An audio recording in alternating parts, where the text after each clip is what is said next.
नाम सबसे बड़ा, इससे बड़ा न कोई। परमात्मा की चाह में व्याकुल श्रद्धालु ने इस वाक्य को अवश्य ही सुना होगा और शायद ओम नाम को ही सबसे बड़ा मानते होंगे। आज हम आपको जिस शख्स से मिलवाने जा रहे हैं, ये भी इसको ही सर्वश्रेष्ठ माना करते थे। मिलिए चुरू राजस्थान के रमेश जी से, जो हनुमान जी, शंकर जी की भक्ति साधना करने के साथ 1 महीने तक उपवास रखते थे। लेकिन एक दिन जब वो बैंगलोर में थे, इनके साथ कुछ ऐसा हुआ जिससे इनकी सोच बदल गई। ये एक व्यक्ति से मिले जिसने इनसे पूछा कि आखिर सबसे बड़ा नाम जाप क्या है। तो रमेश जी जितना जानते थे उसी अनुसार बताया कि ओम नाम सबसे बड़ा, इससे बड़ा न कोई। इसके प्रति उत्तर में उन्होंने रमेश जी को एक पुस्तक भेंट की, ज्ञान गंगा, जिसे पढ़कर रमेश जी की आंखों से आंसू नहीं रुके और उस कल्याणकारी पुस्तक से उन्हें उस नाम का पता लगा जो ओम नाम से भी बड़ा है, जिसका जाप करने से मोक्ष संभव है। दर्शकों, आपको बता दें कि उस पुस्तक के लेखक तत्वदर्शी संत रामपाल जी महाराज जी हैं, जिनके आश्रम में साक्षात स्वर्ग जैसा माहौल देखकर रमेश जी की आत्मा गदगद हो गई और संत जी के शुभ आशीर्वाद से जीवन में कई चमत्कारिक लाभ भी हुए। अब सुनिए रमेश जी के जीवन परिवर्तन की कहानी इन्हीं की जुबानी। नमस्कार सर। सतसाहेब जी। सर क्या नाम है आपका? रमेश कुमार।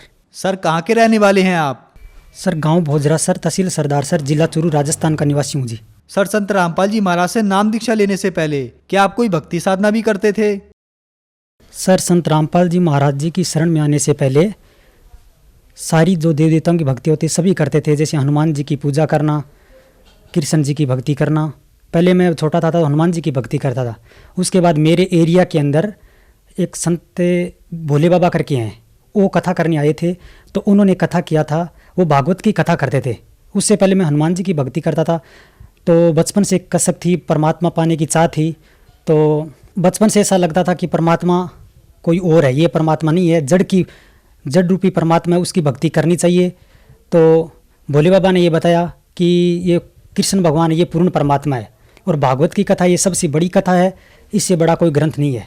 तो मेरे को ऐसा लगा कि कृष्ण भगवान ही पूर्ण परमात्मा है, तो मैं कृष्ण भगवान की भक्ति करने लग गया था। उसके अलावा जैसे व्रत रखने हैं, मंगलवार का व्रत रखना, नवरात्र के व्रत रखने, और 1 महीने मैंने सावन का महीना जो निराहार रह कर किया था, पूरा 1 सावन का महीना मैंने अन्न नहीं खाया था।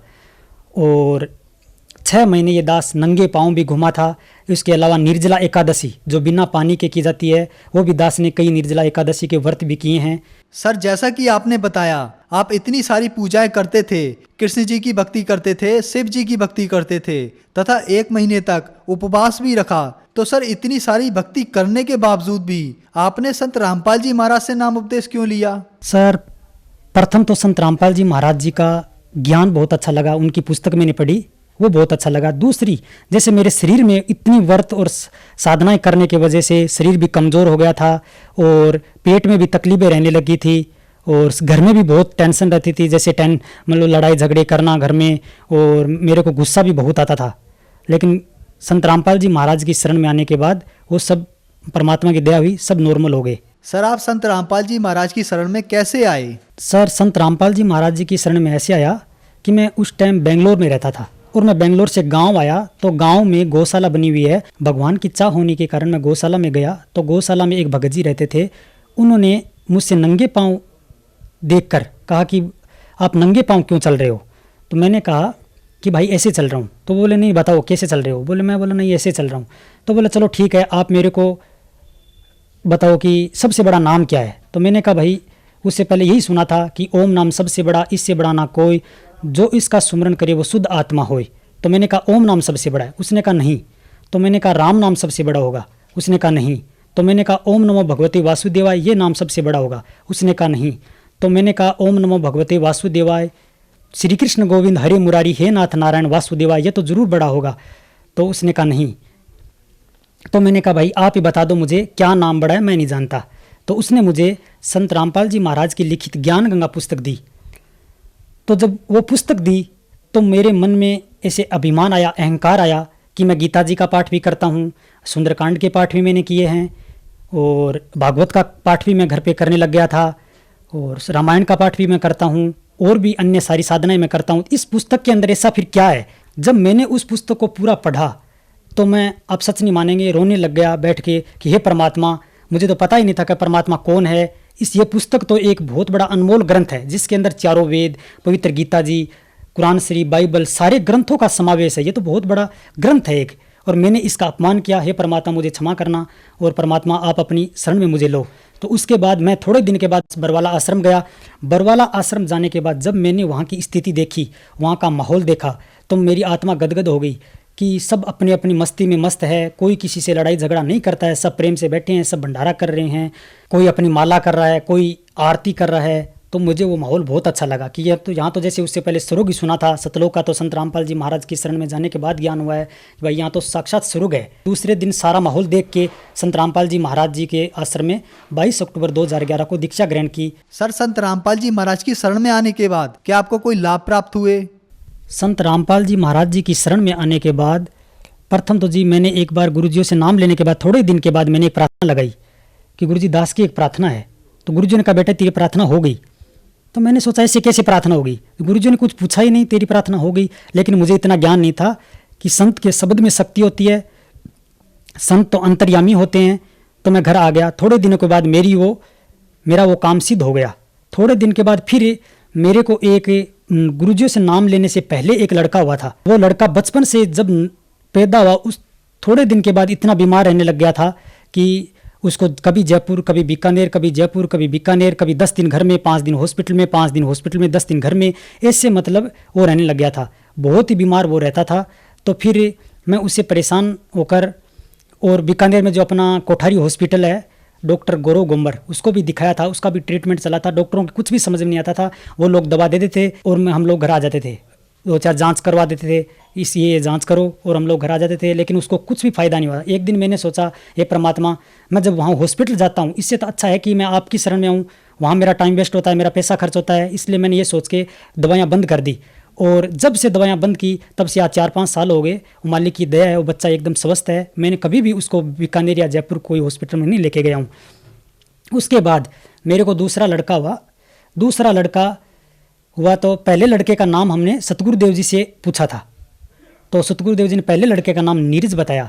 दूसरे लड़के का नाम, जैसे लड़का हुआ तो मेरे को ये लड़का होने से पहले मेरे मन में था कि अगर गुरुजी पहले लड़के का नाम नीरज रखा है, नीरज कमल का पर्यायवाची होता है कि कमल का पर्यायवाची नीरज और पंकज होता है। तो मैंने सोचा दूसरा लड़का हो गया तो अगर गुरुजी नाम पंकज रख दे, मेरे मन में था ऐसा। तो दूसरा लड़का होने के बाद मैंने गुरुजियों से प्रार्थना करी। दास की प्रार्थना है, गुरुजी दास को लड़का हुआ है, नाम बताएं। तो गुरुजियों ने मेरे चेहरे की तरफ देख के कहा, बेटा पंकज नाम रख ले। तो मुझे बहुत बेहद खुशी हुई कि जो मेरे नाम मेरे मन में है वही नाम गुरुजी ने बता दिया। करोड़ों नाम संसार में है, लेकिन गुरुजी ने जो मेरे मन में नाम बसा हुआ है वही नाम बच्चे का निकाला है। तो वो भी एक चमत्कार हुआ। उसके बाद तीसरी डिलीवरी हुई। तीसरी डिलीवरी के अंदर 2 लड़के हुए जुड़वा। पहले लड़के की डिलीवरी हो गई नॉर्मल, दूसरे बच्चे की डिलीवरी नहीं हो रही है। दूसरे बच्चे की डिलीवरी नहीं हो रही है तो जैसे पौन घंटा हो गया, पौन घंटे तक डिलीवरी नहीं हुई। नर्स ने कह दिया कि इस बच्चे की डिलीवरी यहाँ नहीं होगी, आप इसको मतलब दूसरी जगह लेके जाओ। तो हमारी माताजी साथ में थी, लेडीज़ और भी साथ में थी। वो बोली भाई अब इस हालत में हम इसको कहाँ लेके जाएं? वो बोली आप बीकानेर या चूरू कहीं भी लेके जाओ, ये डिलीवरी मेरे से नहीं होगी। तो मतलब इस हालत में हम लोग कहाँ लेके जाएं इसको, जैसे भी करके आप डिलीवरी करो। तो उसने बोला ये बच्चा नहीं बचेगा, डिलीवरी तो मैं चलो करा दूंगी, कोई बात नहीं, बच्चा नहीं बचेगा। तो मेरी माताजी ने और सबने कहा कोई बात नहीं, आप डिलीवरी कराओ। और वो नर्स ये भी बोली कि आप अपने परमात्मा को, भगवान को याद करो। तो मेरी माताजी ने कहा हमारे फ्रेंड संत रामपाल जी महाराज हमारे साथ है, आप चिंता मत करो, आप अपना काम करो। तो फिर पौन घंटे के बाद जब बच्चे की डिलीवरी हुई तो बच्चे को हम तुरंत लेके हॉस्पिटल लेके चले गए। गणपति नर्सिंग होम जो हॉस्पिटल है, प्राइवेट हॉस्पिटल है सरदार शहर के अंदर, उसमें लेके गए। तो डॉक्टर ने जाने के बाद मुझे कहा कि ये बच्चा आप चाहो तो इसको बीकानेर या जयपुर कहीं भी लेके जा सकते हो। तो उसने कहा कि इस बच्चे के बचने के चांस नहीं है, क्योंकि इस टाइप के बच्चे अक्सर बचते नहीं हैं। तो मैं कहा कोई बात नहीं, आप अपना ट्रीटमेंट शुरू करो, हमारे संत रामपाल जी महाराज हमारे साथ है, आप चिंता मत करो, आप अपना ट्रीटमेंट करो, आपका काम है ट्रीटमेंट करना, बाकी सब परमात्मा पे छोड़ दो। डॉक्टर ने अपना ट्रीटमेंट शुरू किया। 3 दिन तक बच्चे ने कुछ भी खाया पिया नहीं। 6 दिन हो गए। 6ठे दिन जो मेरी पत्नी थी वो मुझे बोलती है कि आप गुरुजियों को एक बार प्रार्थना लगा लो। तो मैं उसको बोला वो भक्ति नहीं करती है, नाम ले रखा है पर भक्ति नहीं करती है, मर्यादा नहीं रखती है। तो मैंने उसको कहा कि आप भक्ति नहीं करती हो, मर्यादा नहीं रखती हो, दुख आते हैं तो आपको परमात्मा याद आते हैं और सुख में आप परमात्मा को भूल जाते हो। तो मैं प्रार्थना नहीं लगाऊंगा। मैं ऐसे करके जहाँ वो एडमिट थी उस कमरे से बाहर निकल गया।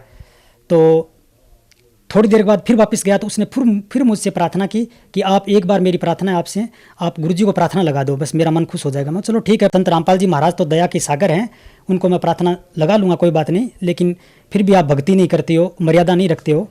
तो मैंने सतगुरुदेव जी शाम को लगभग 10 बजे रात को मैंने प्रार्थना लगाई। प्रार्थना लगाने के बाद सुबह जब डॉक्टर आया, बच्चे को डॉक्टर आया तो डॉक्टर ने आके कहा कि आज आपको छुट्टी कर देंगे, शाम को बच्चा आपका ठीक है।